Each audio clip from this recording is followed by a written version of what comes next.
Hey guys, check this out. I am officially now sponsored by Dubby. Dubby is a clean energy drink made to give you focus with no crash. If you guys are like me, you're always needing a burst of energy, especially with one with no crash. Dubby contains vitamins, amino acids, a nootropic, and 150 milligrams of caffeine. It keeps me awake with no jitters, guys. Check it out. Merch link is in the bio. Dubby.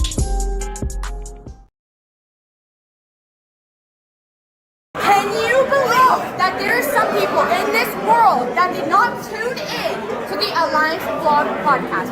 Shame on you! Shame on you! My name is Ella Indy, and I'm one half of the NWA Women's World Tag Team Champion. And I'm Kinsey Page, the other half of the NWA World Women's Tag Team Champion. And you better go listen to the Alliance Vlog, what is it called again? Podcast, period. Or you're ugly. Period. Korean Power approved. Alright. What is up, guys? We are just waiting on Mr. Danny Limelight to join us momentarily. I guess he forgot what today was. All good. Oh man, I didn't know you guys could see the Doritos back here. Oops. I've been eating healthy, except for the Doritos. So what's up, everybody? This is J Cal. This is the Sessions with J Cal, a presentation of Alliance-Wrestling.com. Your number one source for news and information. And we are currently waiting for our pal, Mr. Danny Limelight, who I guess was just a little bit preoccupied. We'll give him the benefit of the doubt, though, because he's a good guy. We like Danny Limelight. Let's talk about the success that Danny Limelight has had in the world of professional wrestling. Of course, we've talked about this story before, so we don't need to rehash it with Danny. But Danny Limelight started out here in a local wrestling promotion near San Diego, where he was enlisted in the Marine Corps. Danny Limelight is former military, former Marine. In fact, he was even a drill sergeant at one point. And not that I'm putting that down for anything. God bless the military. But Danny Limelight always had this dream of becoming a professional wrestler, found a school. And when he was at that school, apparently he rubbed people the wrong way. Maybe it was a swagger.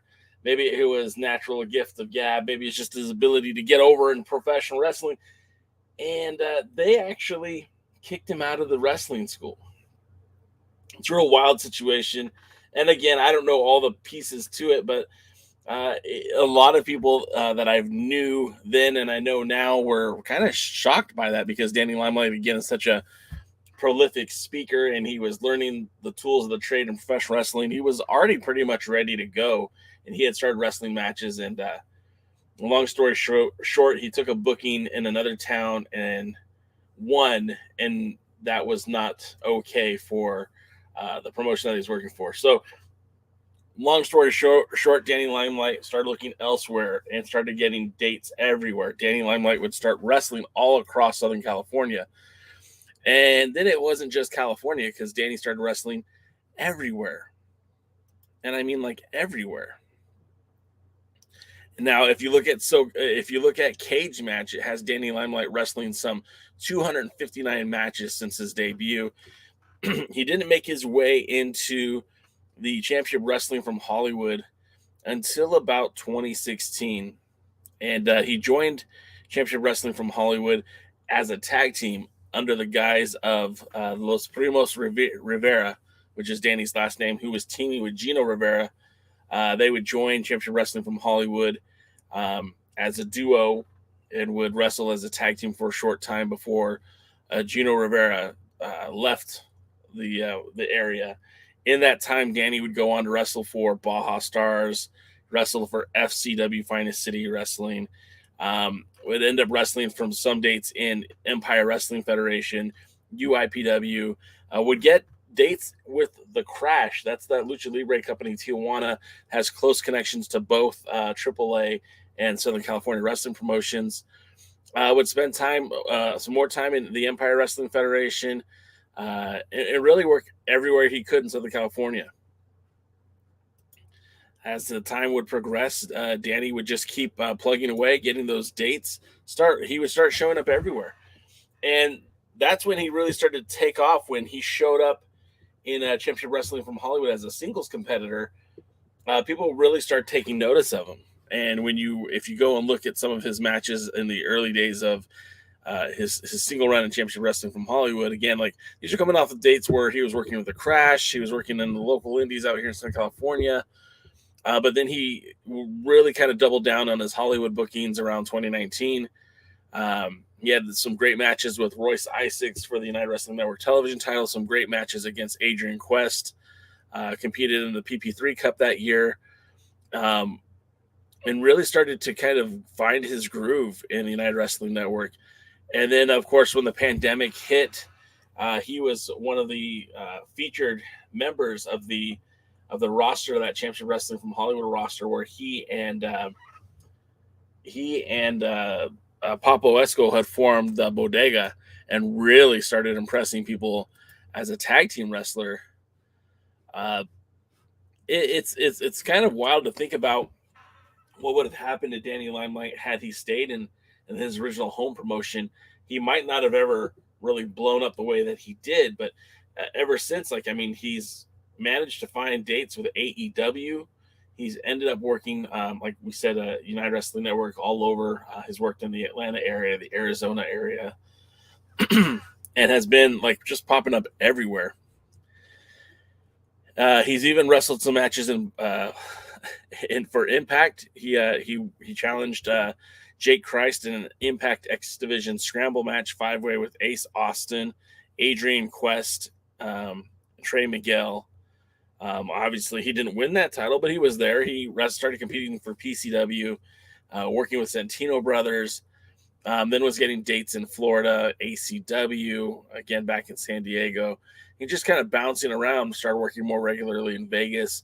And it wasn't until 2020, during, again, the pandemic, where he started getting opportunities to wrestle in New Japan Strong. In fact, he was, oddly enough, he's already wrestled and defeated Jordan Clearwater.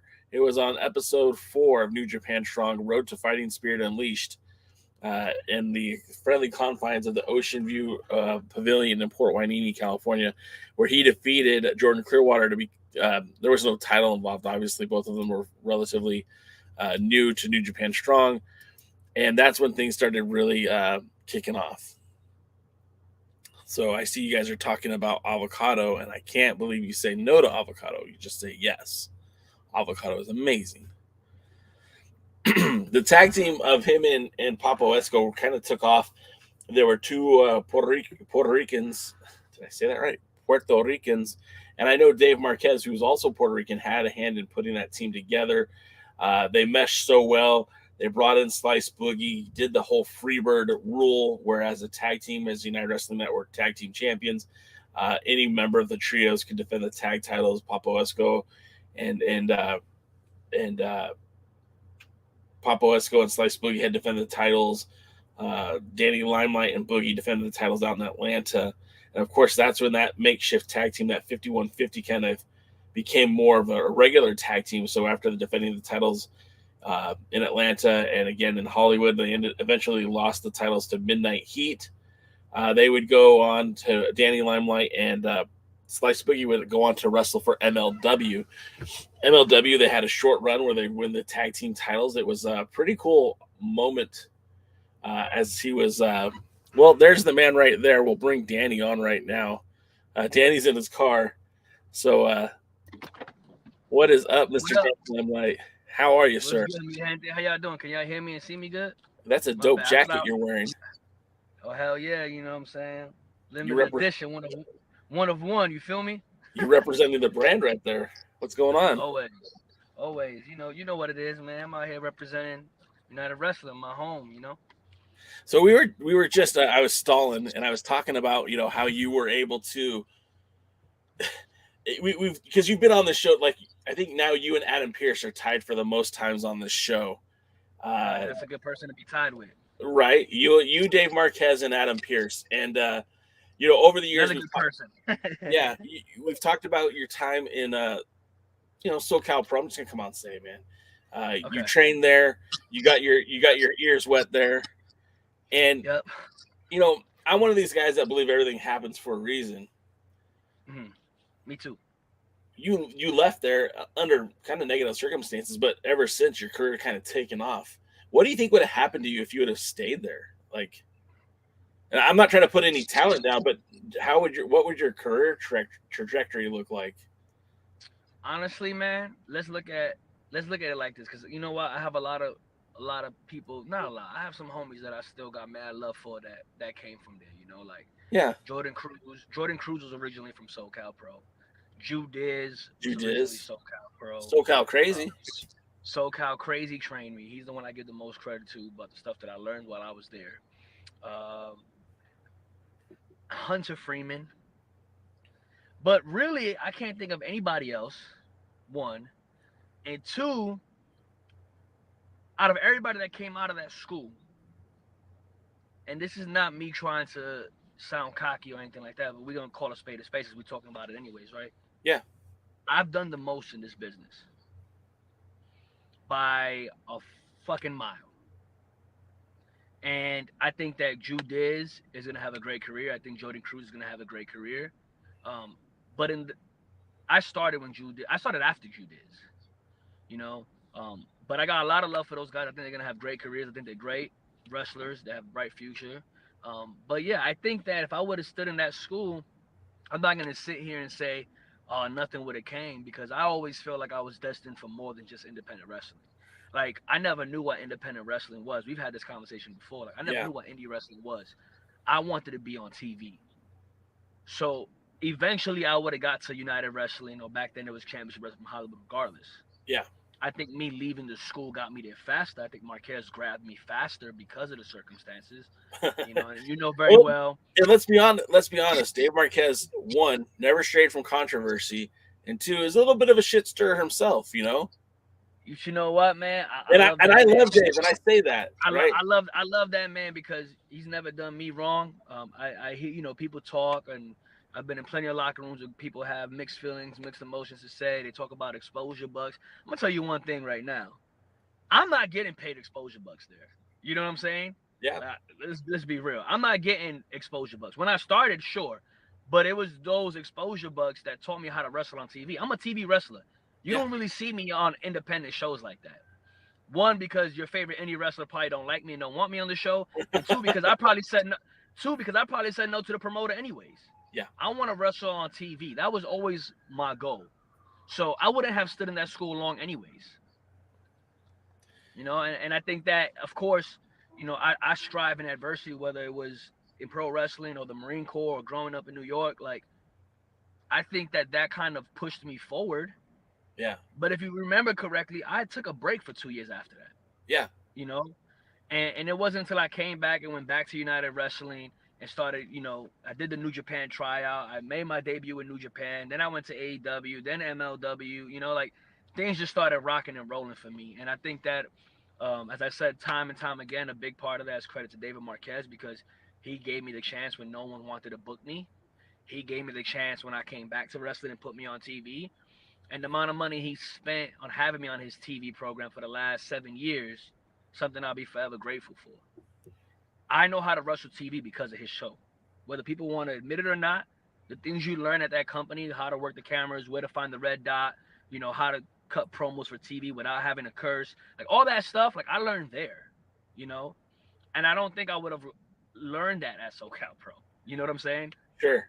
And not to look, you don't need me to tell you anything. You know where you stand in United Wrestling Network. You know who you are. But I asked Dave Marquez. I'm the face of the company. Well, I flat out asked the man. I said, "Hey, who's the best talker you got?" And he looked. He goes, "Limelight." I'm like, "Yeah, you think?" So, but don't we throw that around, because the 12 people that watch it's only gonna be thrown around once you post this. Well, this is live. You're live right now. What's even better? Oh, what's up, mi gente? Everybody tuning in. What's good? What's good? We got any comments in the chats? If so, drop them questions. I'm answering everything. I'm here with my boy J Cal. I'm an Alliance blog member. I want to get you a shirt, man. I was just, you read my fucking mind. I was literally about to say, I need a shirt or something, bro.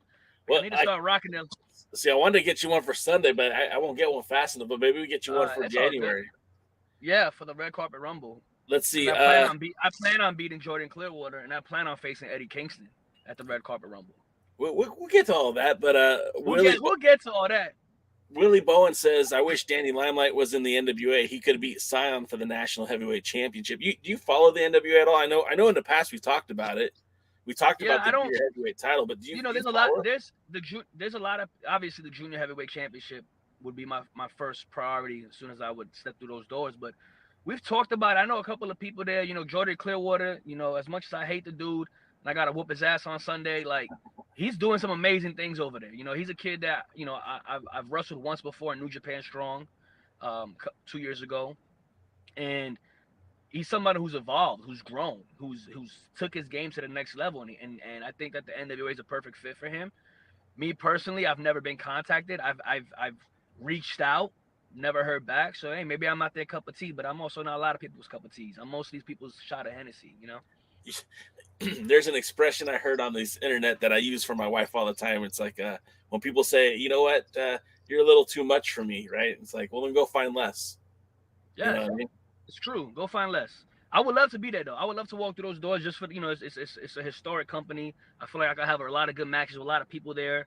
I feel like I could adapt to any wrestling style. I can do it all. So it doesn't matter who I'm in the ring with. And I feel like I could more than handle myself on a microphone with whoever they got. Yeah, well, I mean, look, like when you look at that company, you've already got some friends there. Of course, Kratos wrestles there. You have the aforementioned Jordan Clearwater. I know that you guys stood across the ring from each other last month, you and Homicide, but he was the junior heavyweight champion for a while. That was a match I was calling for. I had my list. You were on it. B-Boy was on it. There was a lot of guys that I thought Homicide, if they given the opportunity, could have had some really good matches with some guys out here in SoCal. Yeah. Absolutely. I'm going to be standing across the ring from Homicide Sunday, too. Matter of fact, I'm running double duty Sunday. That's in the bio, man. This is how I sell it. I said, let me pull it up here. It's on my screen. December 11th, business picks up for Danny Limelight. Pulling double duty, the former MLW World Tag Team Champion, the former IWA Puerto Rico Tag Team Champion, the former UWN Tag Team Champion, has 2 explosive matches signed for the 11th.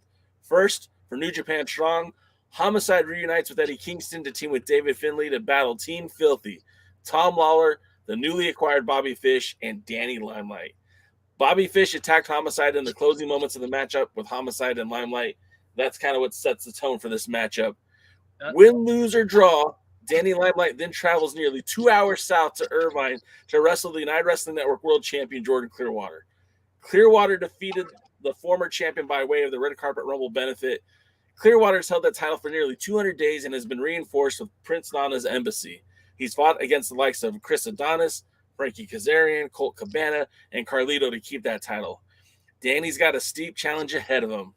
But before Bloody Sunday, Danny will join the sessions with Jake Cal to discuss MLW, New Japan Strong, and Championship Wrestling, and so much more. See, Hell yeah. I plug you, brother. Man, you fucking put me over, bro. Look, you got to do. Look, let's get back to tag team wrestling, because as much as you're a single star, you started off at least in the United Wrestling Network with your cousin, Primos Rivera's Gino. Mm-hmm. What happened to that group? How come you guys didn't remain a tag team? Was that him leaving, or was that just Marquez saw a different picture for you? Nah, I think it had something to do with him leaving. He moved at the time. He bought a house for his family. Shout outs to him doing the Family Guy thing. Well, that's... I do feel like we had a good chemistry. I thought we had, a good. I was still very young in the business, obviously. Yeah. I felt like we had a good thing. I just feel like there was a ceiling on that team. I just felt like there was certain things that we could have did differently. I wish there were certain things we did differently, but it died out before it even had a chance to really pick up the steam. From there, where do we go? From there, we went the singles route for a while. Yeah. See, I pride myself on being a singles wrestler. I pride myself on being a tag team wrestler, and I take a lot of pride in being a faction wrestler. I'm somebody who could fit into any mold and make it work. And that's the thing, and that's what makes you such a versatile talent. Because, look, and again, I don't need to tell you any of this stuff. I'm not telling you anything you don't already know, or that these people in the chat don't already know. You got the mic, you got the in-ring skill, but then you're able to blend your single style of wrestling into tag team wrestling, and you pull that off again with, when we watch you in the ring with Papo Esco, the Bodega was fucking dominant. Pardon my French. You guys did very well together as a tag team, and so much so even when they brought in Slice and you guys did the whole Freebird thing, like, it didn't miss a beat when you were in Atlanta taking on those two big dudes. You guys held your ground. You know what I mean? Like, I was there. I literally flew to see you, and I was hoping it was going to be Papo, but I got no problem with Slice, but I want to see the OGs. And I flew out to see that show, and I was very impressed with what you guys were able to do in the ring against I can't remember the tag team name. God. It was they used to be called the Ascension. Yeah. And those dudes are big dudes, good tag team. They had a good match too. Yeah, it was a great time. I really enjoyed that match a lot. And I think that was really when me and Boogie started to really start rocking and rolling. And we kind of let Papo drift off to go do the singles thing so he could go become TV champion. And me and Boogie, it just made more sense once we went to MLW. Right. Quickly became MLW World Tag Team Champions. The 5150. Just as fast as we became the tag champs at MLW, we flew to Puerto Rico and became tag champs there. How did that all, like, obviously this stuff doesn't just fall into your lap, right? Like, somebody's watching, somebody's making phone calls. I don't know if you have an agent for pro wrestling. I don't know how that works out, but how does this happen? You go from wrestling in the United Wrestling Network, mostly a LA-based wrestling company. You have a date in Atlanta. I know personally you're wrestling single matches all across the country, Texas, Florida. But now they got you and Slice Boogie as part of 5150 that pays homage to the LAX. You got Conan in your corner. Like, how does that all happen?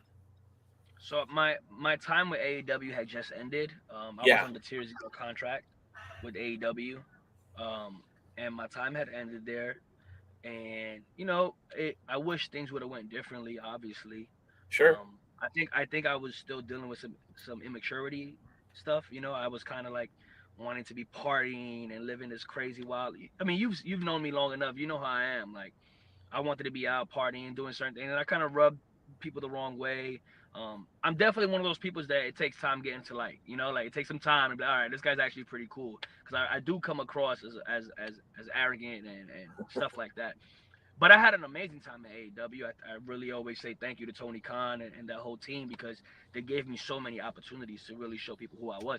Matter of fact, not to like sound like a fucking mark or whatever for myself. I was just in Target right now, and somebody stopped me in Target while I'm buying all these Christmas gifts for my daughter to ask me if I'm Danny Limelight. And I was like, yeah. And they're like, I saw you at AEW Elevation with Konosuke Takeshita. And I was like, that's my favorite match of all time, Yeah. So AEW definitely, created a lot of opportunities for me. Put me in the ring with the best wrestlers in the world. I mean, you were in the ring with Kenny Omega, for crying out loud. Yeah, twice. Yeah. I got to lock up with him, John Moxley twice. I had great matches with Ray Phoenix, Matt Sydal, Brian Cage, Konosuke Takeshita. The list goes on and on. They just kept serving me up the best that they had, and I'm super grateful for that. And I think that kind of got more eyes on me. And as soon as my time there was up, Conan hit me up. Shout outs to the OG Conan, recovering from his surgery. He's doing a lot better. He's doing some amazing things over at AAA right now. He hit me up and he said he has an idea, and he says he wants me and Boogie. And I was like, let's go. We already tag teaming. At the time, me and Boogie was still tag champs at United Wrestling. And then once we got to MLW, it was real quick work before we took the tag titles, from those parks. And then we went to Puerto Rico and we grabbed the IWA Tag Team Championships over at Savio Vega's promotion, the IWA. And shout out to Savio Vega for bringing us out. He brought me out there a few times, man. It was just awesome to go out there to my country. Right. I say country, but really Puerto Rico's part of the United States now. Yeah, no, but I mean, go back to my home, go home and wrestle, and then not only that, to become a champion there, that was a pretty big moment for me. So I'm super grateful to Savio Vega for allowing us to do that, and then allowing us to bring the belts back to America to defend them and the MLW Tag Champs against Los Parks in a ladder match. And I felt like, it was just cool. Me and Boogie was doing amazing things there. Some personal things came up. Boogie had to step away for a moment. I'm not gonna put his business out there. Sure. And then Conan got sick, and then Julius, went his way, and it kind of, I was in and out with Homicide, in and out with Hernandez, trying to make something happen. And then there was just this weird moment where they didn't have nothing for me. And which, that happens a lot, man. Like not just you, but everyone in wrestling. Things change. Yeah. And, I kind of took it personal, because I felt like, man, like, I think what really rubbed me wrong was that they had a 40-man battle royal show in New York City. And I'm the New York City kid, and I wanted to wrestle in New York. And they emailed me and told me they didn't have anything for me. And in my head, I'm like, what the fuck you mean you don't have anything for me? You have a 40-man battle royal. The least you could do is let me wrestle in front of my family, my hometown, after all the work that I put in this last year with you guys. But they didn't have nothing for me. I was left in the dark, and once I communicated to them, like, hey, what, we had a good conversation. I'm like, what's going on? They let me know what the issue was that they were trying to figure things out. They were trying to see if Boogie was coming back, but then Boogie got injured. It was just so much happening, so I'm not going to put the blame on MLW, even though I feel like they could have let me do a singles run there. I still had time on my contract. I felt like we could have did some single stuff, but they didn't have nothing going forward. We had a good conversation, and it was a mutual agreement to like, okay, let's go separate ways. I thank Court Bauer. I still thank them because MLW, aside from United Wrestling, was the first company that really gave me a microphone, and they gave me a live mic, not pre-tape promos backstage. They thought it would be a great idea to put a live microphone in my hand in front of a crowd in Philadelphia, and I think that's when the whole mic on, safety off little thing that I started doing happened, and they just kept giving me a microphone. And I think that that's when people really started attaching themselves to me. Yeah, I was already, getting popular and like having great matches and having fun. But I think when people started hearing me really talk, they were like, whoa, and I'm not 6'5", I'm not 250 pounds. When I started wrestling, I was 150 pounds. Now I'm sitting here at almost 190 pounds. I put the work on to put the size on.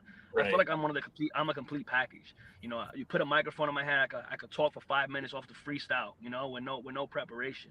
I could just talk about whatever. You put me in the ring with whoever, big, small, medium size, luchadors from Mexico, luchadors from America, luchadors from Canada. I don't care. You put me in there with Japanese guys with the Japanese style. You put me in there in a tag team match. You put me in there in a 5-on-5 elimination team filthy style match. You put me in there in a singles match and tell me you need me to go an hour. I can do it all. Let's go back to Puerto Rico real quick, because again, that's something that interests me, because that Puerto Rico is, for a long time, was considered like sacred grounds for pro wrestling. The Colon family, that just so much positive was there for such a long time. Absolutely. And you getting to wrestle there, like, yes, I know not your immediate family was there, but the legacy, the Rivera family, Rivera family coming from that land, like, and you said it meant a lot to you, but like, what did that do for you in terms of like, how did that build your momentum as a wrestler? Honestly, bro, it's like, when people say they need to go to their home country to reset, or to like recenter, refocus, to like get back in tune. It was such a good escape from America. It was a beautiful escape from California. I was able to go out there and have a few days to myself before actually having to wrestle.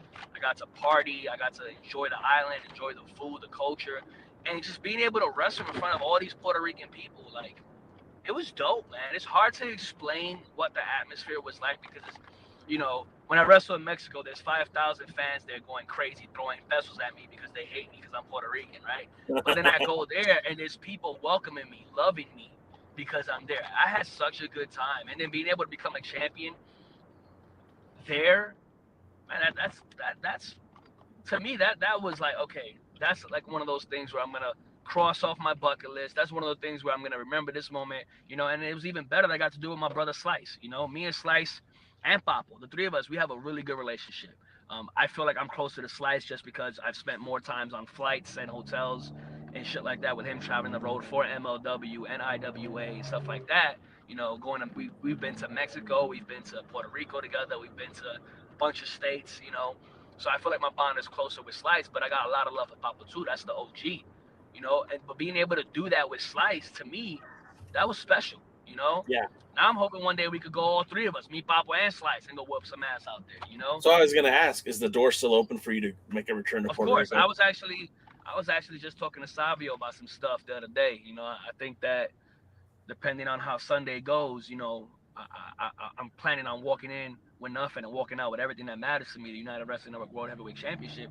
And if that happens, then maybe I'll take the belt to Puerto Rico and defend it over there. I mean, it's a world championship, right? The Puerto Rican flag is on it. Might as well defend it in Puerto Rico. Well, I mean, and again, I don't want to pull the cart before the horse, and I'm not here to doubt you either. There's a reason why the 400 plus fans in Irvine are chanting, "That's my champ" when you walk out there with the microphone. So I mean, there's obviously a better than nominal chance that you're gonna. I mean, and that was all organic, Yeah. Like, nobody told those fans to chant that. Nobody told those fans to chant "Not my champ" to Jordan.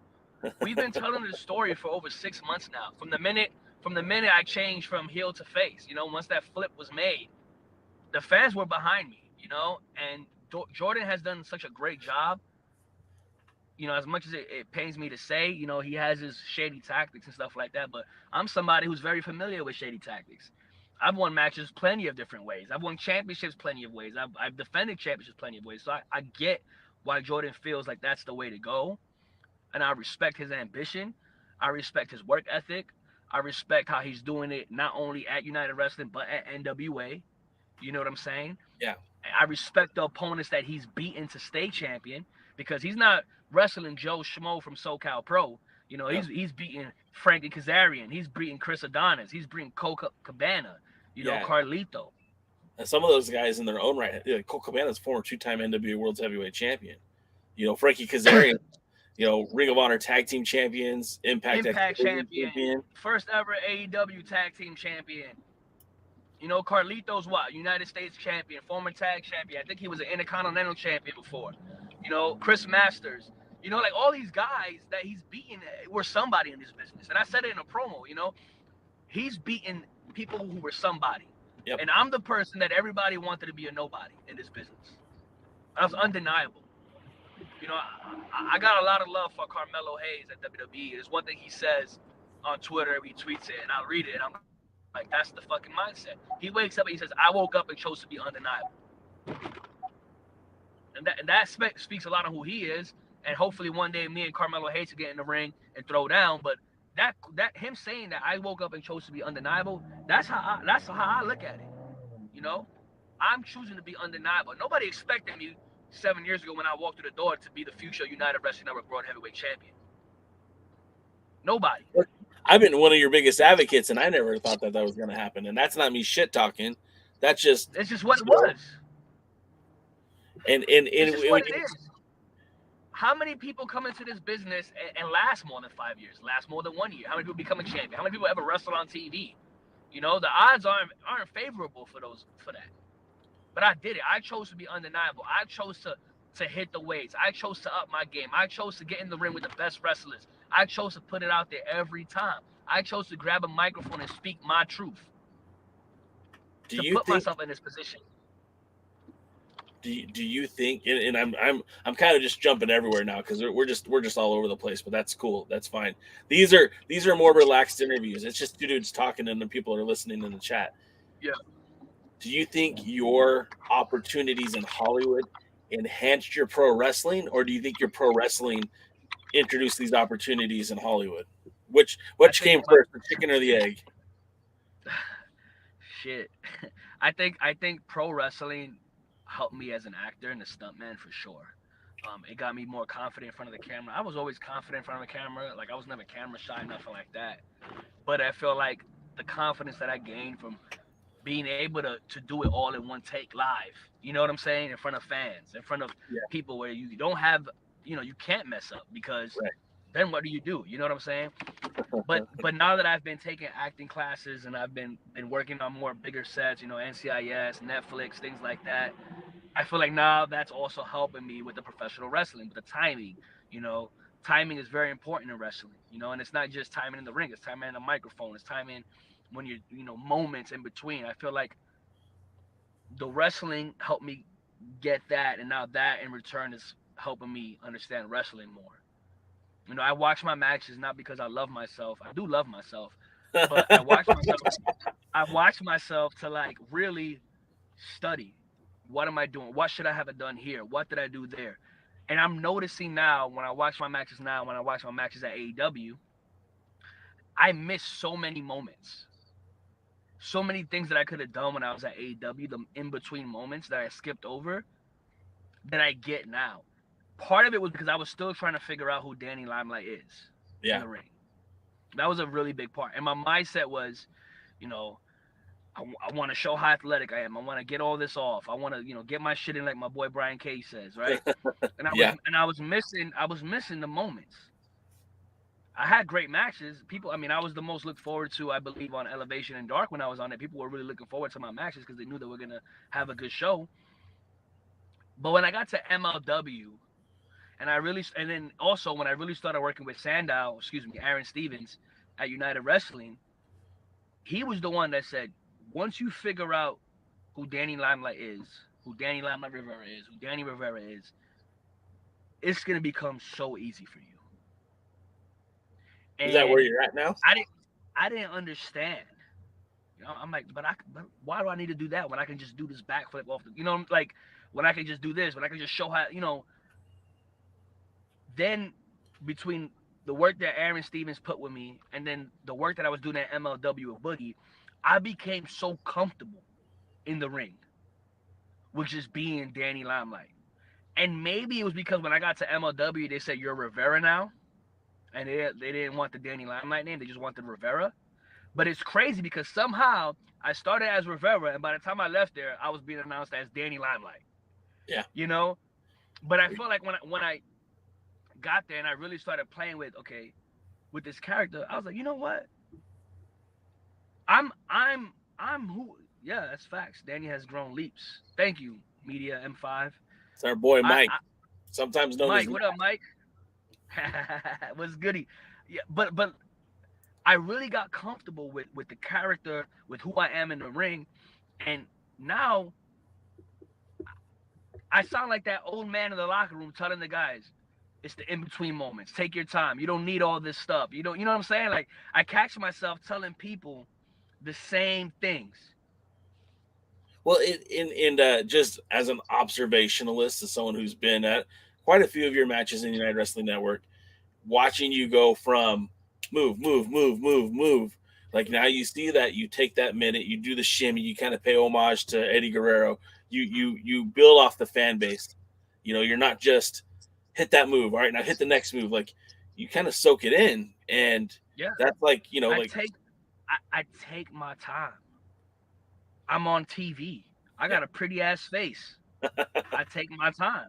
You're looking for some. If I'm moving 1,000 miles an hour in the ring trying to do all this shit, when is the camera gonna have time to really focus on my eyes? When is the camera gonna have time to focus on my face? Fair enough. See what I'm thinking, see what I'm feeling. And I feel like that's when the fans got so attached to me. Yeah. Because I give them all of me every time I'm in the ring. I'm about to cut a promo right now. Just feeling it. That's that pent up promo aggression. Here it comes. Let it go. Yeah, they feel it. They feel it. The fans know what wrestling really is. Let's be real. They know what wrestling is. It's on us to make them, even for a split second, believe in it. Yeah. When I'm in that ring and I look at the crowd when I'm in there and I just took a crazy powerbomb from Shane Hayes, or I just took a brain buster from this person, or Shane Hayes kicked me in my fucking back so goddamn hard. I keep saying Shane Hayes. I love Shane Hayes, but that motherfucker hits harder than a motherfucker. He should. That's one of my guys. I've been watching Shane Hayes since he was in Australia, and that dude. He is somebody who I will wrestle any day of the week because he's gonna give 100% every goddamn time too. He's a guy, and this is the Danny Limelight podcast, but he's a guy that I'm fucking shocked that isn't in WWE still. Like, how could you not find something for that guy? You know what I mean? You know, he's doing amazing things right now in Japan and stuff like that. So we'll see where life takes him. Hopefully, you know, it takes him where his heart desires. But it's those in between that, from when those moments that I let the crowd feel it, and I feed off of them. I hear them. I used to not be able to hear the crowd, Jay, because I was so focused on what I was doing in the ring. Right. But if you watch me now, you see I listen. I hear them. I hear mi gente screaming. I hear them chanting, "That's my champ." I hear them saying, "Let's go, Danny." I hear them saying, you know, I hear it. And can I point something else out? Because you say mi gente, which, you know, is Spanish for my family. And what's funny is, like, when you were wrestling in Port Hueneme, I do believe that there was a larger Latino fan base. And you're in Irvine with a lot of white people. And I'm not saying that race is everything, but like, those white people are saying mi gente, mi gente. I'm saying mi gente. You know what's crazy, bro? You know what's so crazy is I have so many people, even people in my building. Yeah. Because when I see people, I like to be social. I like to be friendly. I say, hey, what's up, mi gente? Yeah. Now people see me in my building. They don't even know where it's from. Some of them don't even know I'm a wrestler. A lot of the people in my building know what I do. But the ones that don't know, hey, mi gente, how you doing? They probably don't even know what they are saying. I have an Egyptian friend, Miko, who's a filmmaker, a director. He's done a lot. I've done work with him before. He's done a lot of amazing things. He's part of the Golden Globes now in Hollywood. He says mi gente. He calls me, I answer. He's like, mi gente. It's just so catchy. I hear people chanting it, you know, like mi gente, mi gente. It means my people, my family. Like, because without the people, where am I gonna go? Right. I turned the Irvine Improv, I turned SoCal, I turned that whole area into my home field advantage. And on December 11th, I'm walking in with home field advantage. It's like the Yankees in the World Series, playing in the Bronx. Playing in the Bronx. Yeah. It's like the Knicks in Madison Square Garden back in the 70s. Yeah. You know, like it's the home field advantage. It's like the Lake Show and the Great Western Forum. I got you. SoCal based though, you know. Yeah, it's, you know what? I was also looking up, man. I was watching Bret Hart versus Shawn Michaels. Yeah. WrestleMania. 60-minute Iron Man. Do you know that Shawn Michaels was 7 years in the company at that time, in Anaheim, fighting for the boyhood dream? Yeah. He started off as a tag team. Here I am, Oh, 7 years with United Wrestling Network in the Anaheim, Irvine area. Started off as a tag team, fighting to fulfill my street kid dream. All right, so let me take it a step further for you because I was there. I was in Anaheim, and I'm gonna be in Irvine. So, mi gente, let's see. Let's make some Hopefully magic. you're the good luck. Hopefully you're the good luck charm. I don't think I'm gonna be coming down from the ceiling though, All but right. hopefully you're the good luck charm then. So let's go a little bit back to MLW because we talked about it. You said that they just didn't have anything for you, but like, are we on good terms with MLW? If they call you tomorrow and say, "Hey, we have something for you," absolutely. Is there anyone you're not on good terms with? I had a good conversation with Court Bauer. You know, I told him I'll be more than happy to come back if you ever need me. I think there's money to be made with me versus Lindsay for the middleweight world championship. Oh, I think there's a lot of good matches out there that could happen at MLW. People that haven't wrestled before. But you know, like I'm not there right now. You know, I'm a free agent. You know, I got a lot of dates coming up with New Japan. I'm part of Team Filthies. There's a lot of people there that I still want to wrestle. You know, and you know, there's other places I want to go. Being a part of Team Filthy and getting your foot in the door at New Japan Strong, like that opened up a lot of opportunities for you. Obviously, you know, the New Japan Strong did a lot of dates. I mean, you guys were out here in Riverside. You guys jumped out to Hollywood. That's where you guys mostly are at now. But you've done shows in Washington. And you've done shows in New York City, and you've been in tow with that. How has it been working for a company that's touring? Like you're on the road with that team, and what kind of bond do you have with those guys? Royce Isaac, a guy you used to wrestle for that Heritage title, you know, Kratos. You know, you guys got a great crew there. How is that Team Filthy? Man, I love being a part of New Japan. Just that name alone holds a lot of weight in professional wrestling. I don't think I would have got to AEW if I wasn't on New Japan. I don't think I would have got the respect and the appreciation that I got at AEW if I wasn't regular on New Japan Strong. And being part of Team Filthy, man, I think that's the best thing that happened to my career at the time. You know, I turned on Rocky Romero. Fuck you, Rocky. I turned on Rocky and I joined Team Filthy. And, you know, Tom Lawlor, I said it before, the wrestling world doesn't deserve Tom Lawlor. You know, I think that Tom is a fucking awesome guy. You know, I will carry that to my grave.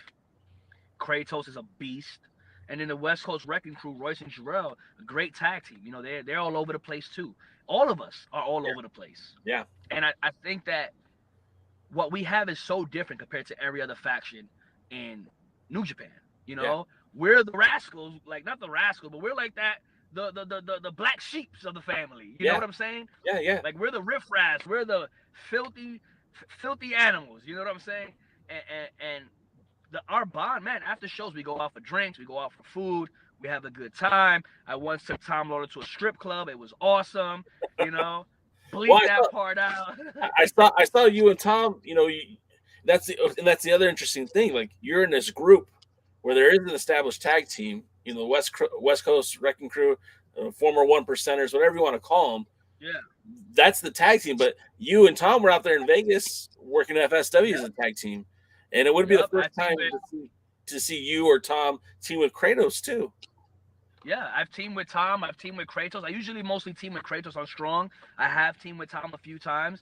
As you see this Sunday, I'll be teaming with Tom and Bobby Fish. My first time working with Bobby Fish, which I'm excited for because the dude is a badass. You know, I was a huge fan of the stuff that he was doing with the Undisputed. You know, and God damn, she's beautiful. Sorry. I was distracted for it. Look. Anyways, as I was saying, you know, I'm excited for that. I'm excited to be teaming with Bobby and Tom this Sunday, going against Eddie, Homicide, and Finlay. I've wrestled Finlay before. Finlay is one of the most intense wrestlers I've ever wrestled. Being in the ring with Finlay is a workout in itself. You know, he's somebody who's the future of New Japan. You know, I've been in the ring with Homicide. I've been in the ring with Eddie Kingston. Now we're doing it all together. But you see what Eddie, Homicide, and Finlay don't have is that unit cohesion that Team Filthy has. Right. Yeah, Homicide and Eddie have that bond, but it ain't the same as me and Tom. It ain't the same as me, Tom, and Fish. It ain't the same as Team Filthy, you know? Those are my boys, man, and I'm gonna carry that flag, that Team Filthy flag, as far as it takes me. So what do you think you'll, when your career is all said and done, what do you think you'll be most remembered for? Being a member of Team Filthy, the Bodega, the 5150. What do you think people will always associate with Danny Limelight? Hmm. Not Well, Los Primos Ferreros. I guess that just depends on where my career ends up. Yeah. I would love to go to NXT with Slice Boogie, and do something there, or I would love to go to Impact with Boogie and Papo, or I would love to have Boogie come to New Japan with us. Like there are so many things that I would, hey, me and Boogie back go to AEW, or just even if I'm by myself at NXT or AEW or Impact. I feel like I still have a lot of years left in the tank. I'm in great shape. I feel good. I'm healthy. I look good. I haven't got a haircut because I'm waiting for this weekend to get my fresh cut. But I'm still poppy as fuck. I think I'm gonna be remembered for being one of the most innovative people in the ring, who's damn good on a microphone. Somebody that you could put in any position and he's gonna thrive, whether he's by himself, in a team, or in a faction. Right now, majority of the people, they remember my stuff at AEW. There are people that like the New Japan fans, they love my stuff with Team Filthy. And then there are people mostly on the East Coast who love my stuff with LAX 5150. And the Bodega, I'm proud of the Bodega because me, Slice, and Papa were three very different people. Right. Papo's the OG, that father, that husband, that strong man, that grounded man who has history of being a badass. Boogie's a real life gangster. I've never seen somebody as gangster as Boogie in my life. We were in Puerto Rico with two beautiful women in front of us, and Boogie was still a gangster. You know what I'm saying? Yeah. And then it's me. I'm me. So I love that we were able to come together and have that natural brotherhood, that natural unit cohesion to make something happen. All three of us could do it by ourselves. All three of us can talk on a mic. All three of us can wrestle by ourselves. But we have something where we can swap in and out and do it alone and do it together. And right now, even though I'm doing it by myself, I know they still got my back. I know if push came to shove, they were gonna be there for me. I think I'm gonna be remembered for being Danny Limelight, the Papi in the ring, the mi gente, the person ready. that, remember that, like the person that was innovative, that came up with cool moves and just said whatever he wanted to say on the microphone and did not care. With that being said, and like I said, I'm jumping all over the place. I'm sorry, I didn't write down something to talk about. Nah, we talking, baby. We good. That's how these interviews, I call them the sessions, because it's just two dudes talking, just talking about wrestling. Or, when Ray's comes on, it's a chick. That's probably the only chick that's ever come on here. But so when it comes to like you kick down the door for New Japan Strong, you're part of that Team Filthy. You're solidified. You're a made guy in New Japan Strong. You're not going anywhere.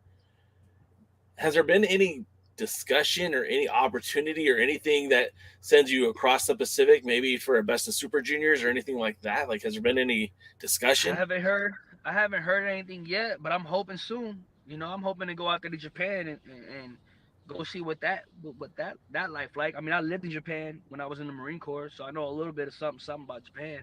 But I want to go out there and wrestle. I want to wrestle in front of those fans. Those fans love wrestling, Yeah. Those fans are passionate. They believe in this.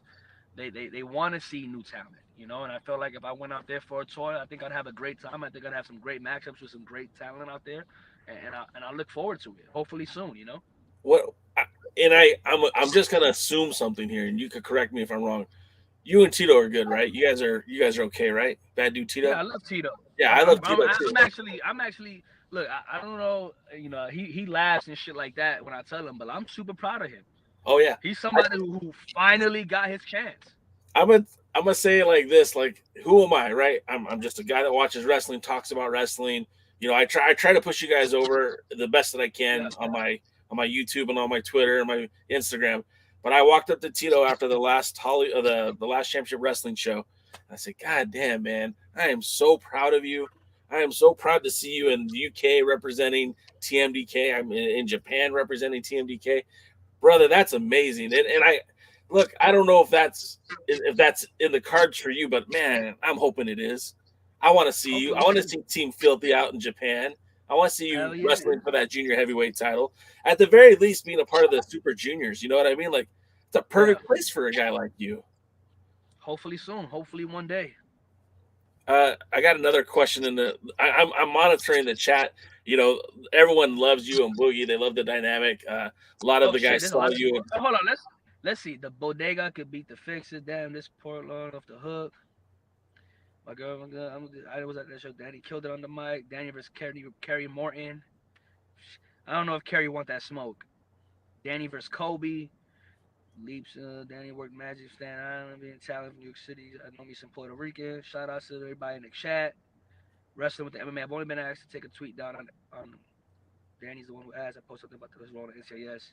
Yeah, you can't be posting stuff, certain things with the stuff that I'm doing on TV until it airs and stuff like that. Just trying to make sure that I don't violate any NDAs. Yeah. Boogie got a great dynamic as a team. Absolutely. Shout out to Boogie. That's my boy. Hello, Terry.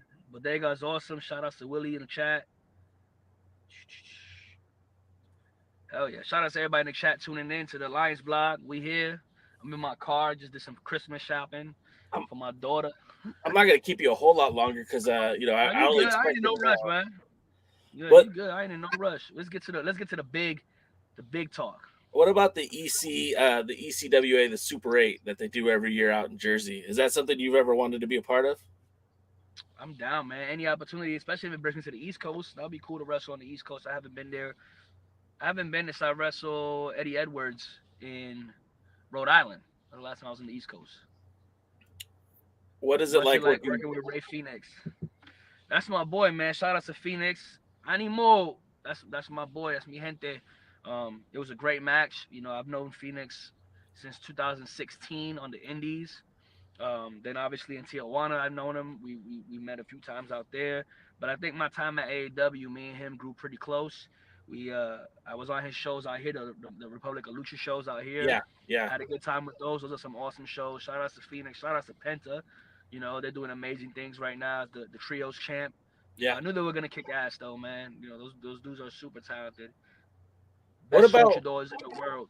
What about you? And this is just me throwing it out there because I've seen you guys already talking. What about you and Lindsay going to Pro Wrestling Guerrilla as a tag team?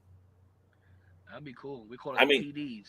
I know that there's something going on because a guy as talented as you should be in a place like Pro Wrestling Guerrilla for whatever reason that hasn't happened. But I mean, if they throw you with Lindsay Dorado, I mean, how could that be denied? You know what I mean? Yeah, I don't know, man. I don't know why I'm not there. You know, it's all wrestling politics, or maybe I'm not good enough. I don't want to make excuses. Maybe I got to work harder. Let's say that I'm not there because I need to work harder, Jay.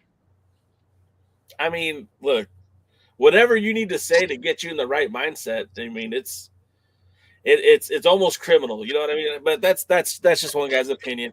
I'll tell you, man, I haven't been to a Pro Wrestling Guerrilla show since my oldest daughter was born. That was 18 years ago. Yeah, that's been a while for me. I've never been to a show. I've seen them. I've watched footage. Yeah. Obviously, it's a goal of mine, especially being a SoCal local, you would think. But, you know, I just got to work harder. Maybe I'm not good enough yet. I know you're saying that and you're just biting your tongue. And I respect you. I respect you for doing that because that's probably the smart thing to do. Let's change subject. So let's talk about this Sunday, man. Irvine, your second home. You're home away from home. First of all, home away from home. Who the hell books a match where they're facing Homicide and Kingston and Finlay, and then decides, oh yeah, now I'm gonna go wrestle for the world title down, 2 hours down the road? What are you thinking, man? What's going on there? I'm trying to work harder. You're trying to work. I'm trying to get better, so I can wrestle at PWG one day. Well, I mean, undeniable, right? Like, honestly, man. Look. The only way to get there is to show that you belong there. Yeah. What better way to show I belong than wrestling David Finlay, Eddie Kingston, Homicide, and New Japan, and then wrestling Jordan Clearwater and whooping his ass and becoming world champion in Irvine at United Wrestling Network, presented by Car Shield. That's your plug, Dave. You already got you're already ready to be the company man. I mean, you still got to beat the guy before they call you the face, but I mean, you're heading that direction, bro. Listen, man, I'm the face of the company. I just ain't got the championship to prove it. All right. Well, I mean, you've held the tag titles. You held those for a long time. Who are some of the Not people enough. you like to wrestle in Hollywood? Who are the guys that you like to be in the ring with? You've been there for a long time. Shane Haste, Martinson, Kevin Martinson. Oh, he's fucking amazing. He's great. Jordan's great. He got a lot of potential. Drew Diz is great. Honestly, Willie Mack, Bateman. There's a bunch of guys there. Bateman. You've been in the ring with all these guys recently. Yeah, recently. That's how I know. I still got the bruises on my body. but let's talk about people I would like to see there. If and when I become world champion, obviously my first defense would be against Eddie Kingston at the Red Carpet Rumble, but I can't look that far until I get past Jordan Sunday. Right. But if we're talking potential opponents in the future, Leo Rush been ducking me long enough. That match should have happened 5 years ago. JT Dunn is somebody from the East Coast that I would like to see come back to the West Coast. All right. I think he could do great things there. Chavo Guerrero. See, now that would be. I saw you tweet that the other day that you still want to wrestle Matt Hardy. Matt Hardy, man. Yeah, that guy's a genius. It's not in the cards right now, but also Ricochet. I saw you you didn't call him out, but you complimented him and he threw it right back at you. A little mutual admiration there. Yep, shout out to Ricochet for showing love back. Real and recognize real. Who else would I like to see come out this way, man? John Morrison. Oh, yeah, okay. I see that. Willie Bone wants to know if you've ever wrestled Jordan Cruz. Yeah, I've wrestled Jordan a few times now. Shout out to Jordan Cruz, man. Current TV champion. He's doing great things. Wrestling with MMA wants to know, have you heard any rumblings about playing Spider-Man? No, unfortunately not. I think Tom Holland pretty much got that in the bag. And, congrats to Tom Holland. Got engaged to Zendaya. So he's living the life, bro. He's living your life. He's living the life that I want. You know what I'm saying? If he was United Avengers paychecks. If he was United Wrestling Network World Champion, he got everything. Yeah, he wouldn't take that from me. Matter of fact, I want to wrestle Tom Holland. There it is. I want to wrestle Tom Holland. Bring your ass here, Spider Boy. There have been some. Winner keeps the mask. Oh, you can have some fun with that. Yeah. So you've wrestled pretty much everywhere where wrestling is big. Where's someplace you haven't wrestled? I haven't wrestled WWE yet. I haven't wrestled there. Okay. Haven't wrestled NXT. I mean, these are, and the thing, when you say these things, it sounds like for anyone else, it might be just, shouting into the vacuum, right? Like, man, I'd love to wrestle in NXT, but it's not like you don't know people. You know what I mean? It's not like there isn't, like, I'm not saying there's a pipeline, but I'm saying that there's people that are aware of you. You know what I mean? It's not like it's impossible. Hopefully one day I shall keep working harder to get better. Somebody in the chat mentioned they wanted to see you wrestle Colby Carlito. There's rumors that he's going to the WWE. There's rumors that they might be starting the cruiserweight division again. I mean, obviously, if they come knocking at your door, you're going to answer that one, right? Of course, wide open. Hello. There's always been. It's no disrespect to any company, but it's always my dream as a kid to wrestle for WWE. Well, sure. I want to wrestle. Who doesn't want to wrestle at WrestleMania? Who doesn't want to wrestle at Madison Square Garden? If anyone tells me they don't want to wrestle at WrestleMania, I think, man, you're lying. Full of it. Media. I'm gonna tell you. What's this? What about wrestling for Joy's Promotion in Staten Island? Warriors of Wrestling. Warriors of Wrestling in Staten Island. I thought it was Chicago. Yeah, I mean, Mike, maybe you're getting mixed up with a different promotion because I know Warriors of Wrestling's in Chicago or near Chicago, Illinois. I've contacted them plenty of times. They kind of keep giving me the runaround too. But you know what? I really pretty much stopped contacting Indian companies. I've reached out to a lot of these companies a while back. They kind of gave me the, oh, we don't really have nothing for you right now, brother. Da, da, da, da. And, some of them have hit me back, do their shows no more. But there's still some that I'd want to do. I'd still want to do Warrior. I'd still want to do Defy. I'd still want to do Limitless up in Maine. I'd want to do House of Glory. Those main ones, Yeah. Yeah. I get it. So we've got Sunday's the big match.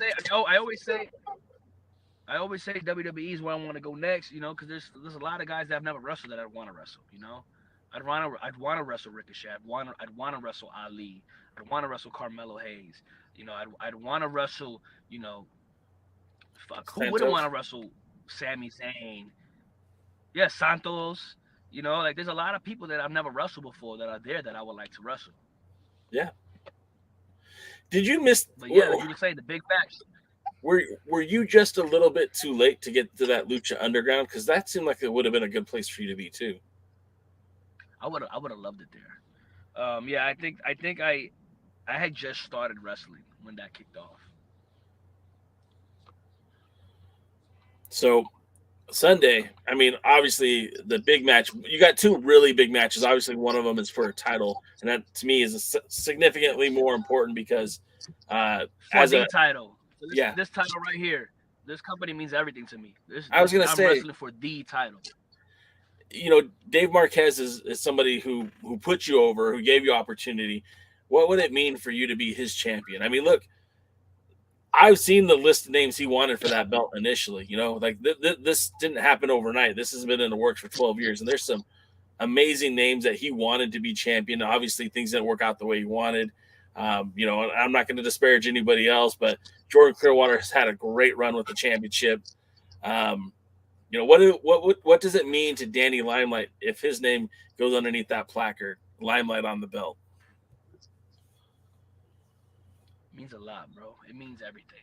United Wrestling Network. United means together. When I think of together, I think of having all my people together, mi gente.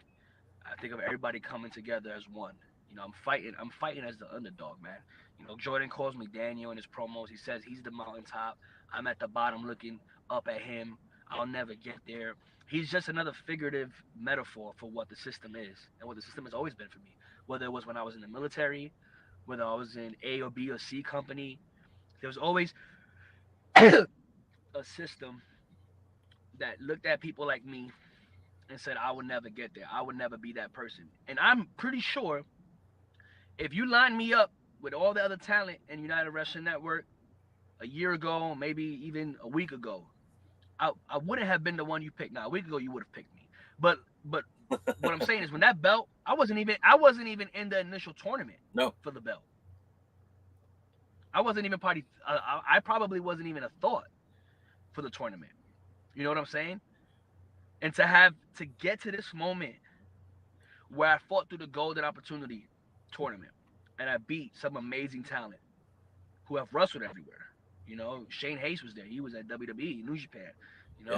Willie Mack, Bateman, all these guys.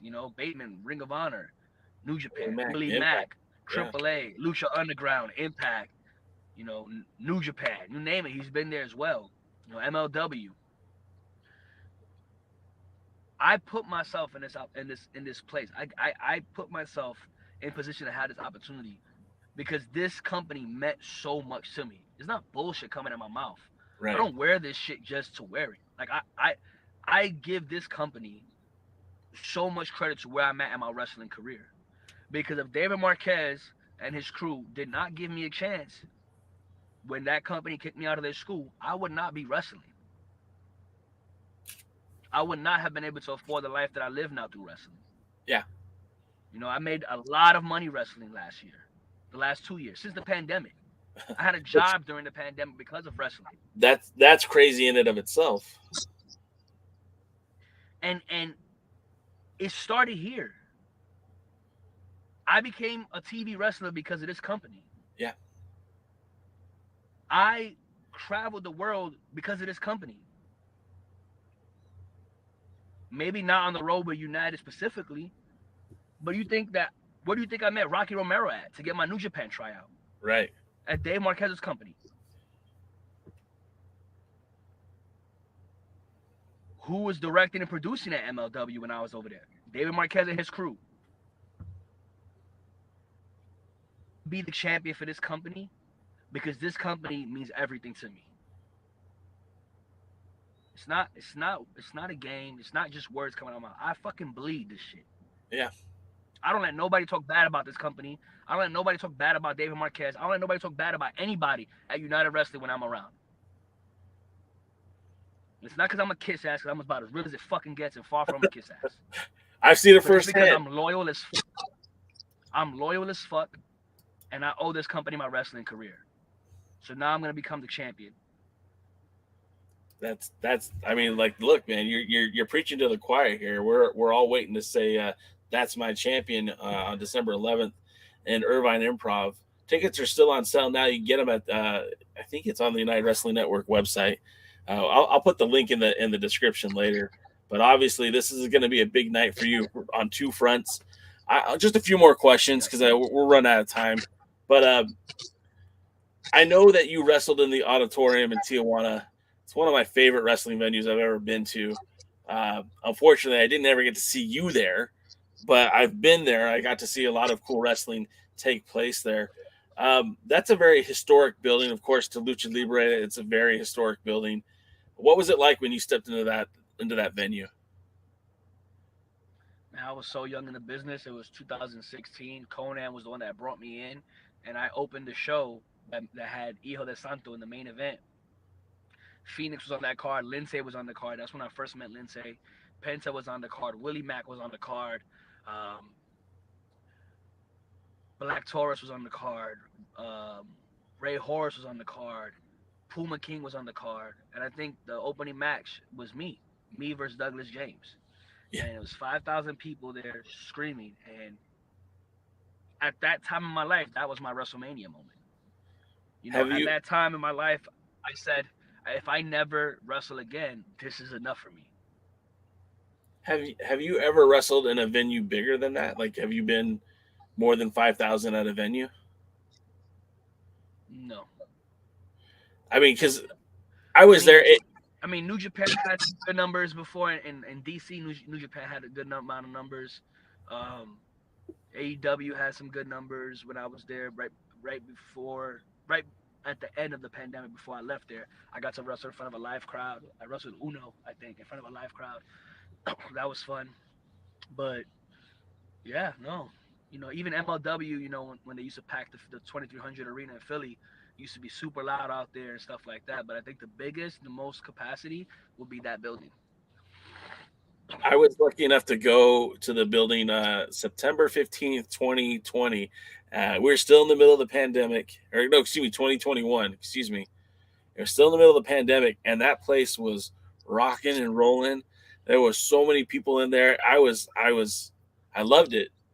I loved it because everyone who was there was passionate about it. It wasn't like you didn't see guys on their phones out. Like, I was there with my camera recording shit, right? And there was a few other guys out there recording stuff. But for the most part, it wasn't people just on their phones. It was people that were invested. Kids were there, parents were there, families were there. And it was just a really good vibe for pro wrestling. That was one of my favorite venues of, that when it's all said and done, I'm like, well, I got to see wrestling there. You know what I mean? Like Grand Olympic Auditorium and the Auditorium de Tijuana, I'm pretty good too. Those are my WrestleMania moments. Hell yeah. Hopefully one day I'm going to have an actual WrestleMania moment. Or at least wrestle in Madison Square Garden. Well, I mean, look, first step is Sunday, right? You win the United Wrestling Network title. Then on January 24th, God willing, you're holding that belt. Then that means you're facing Eddie Kingston. A lot of eyeballs are going to be on you in Mesa, Arizona. I got my ticket. I bought my ticket. I will be there. I'll get my cameras ready because I want to see something exciting. Regardless of if you're in the main event or if you open the card, I'll be there to take your photo. What's exciting to you right now? I mean, obviously Sunday's a big deal, but what's got you fired up into 2023? Right now, man, I'm just focused on Sunday. There are a lot of things that are coming in the future. A lot of things that I want. A lot of things that I'm gonna go get. A lot of things that have already been sent my way. But Sunday is the most important match in my life. Both matches are big. One of them is one of the biggest companies in the world, New Japan, and I need to do this. I need to get past Sunday and roll into the holidays with my daughter, happy as hell, ready to bring in the new year, and coming into 2023. I wanna wrestle everywhere. I wanna wrestle on TV for other companies. I wanna dip my feet in whatever water is ready to have me there. I want to do more stuff in Hollywood. I have a bunch of auditions coming up that I got to take care of. I got some projects coming down the pipeline that I got to work on. But I'm just trying to get all over the place. I'm going to start writing my book. It's called From Street Lights to Limelight. It's my biography, autobiography. I love it. That's a great name. The name is awesome. I know. Thank you very much. I thought I was thinking of a name for it for a while, and that was the one that I was like, this is the one right here. It's the one that defines me the most. So I'm gonna start working on my book. Yeah, it's a lot of things that I want to do, but my sole focus is Sunday. I've been in the gym hard. I've been training hard. I've been eating right. I haven't been partying. I haven't been drinking alcohol. I'm drinking water and Arizona iced teas, man. Shout out to Arizona, staying loyal, 99 cents all these years. Even during inflation. Even during inflation. Maybe this is a sign that I'll be defending the world title at Arizona right here. Oh, you did that on purpose, man. Don't stop messing. I'm such a worker. No, I'm kidding. You're working us all right now, Dan. All right, man. So we're gonna wrap it up here. 2023 is coming to an end. God willing, you walk into 2023 as United Wrestling Network champion. You're gonna wrestle everyone. You want to go everywhere. You're gonna do everything. What's gonna be the highlight of your 2023?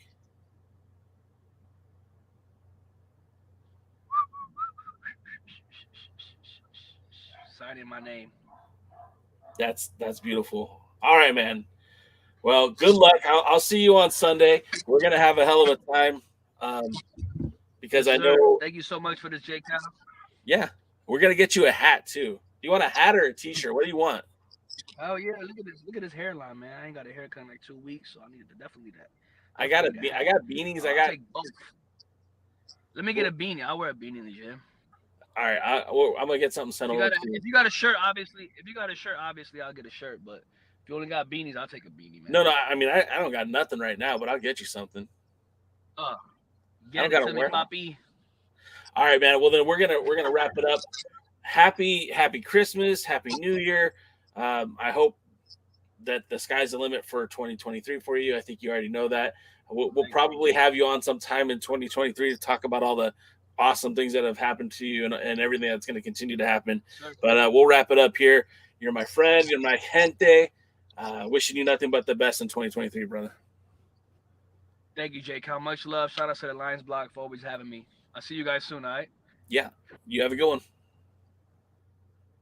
Thanks for checking out the pre-party, a presentation of Alliance-Wrestling.com.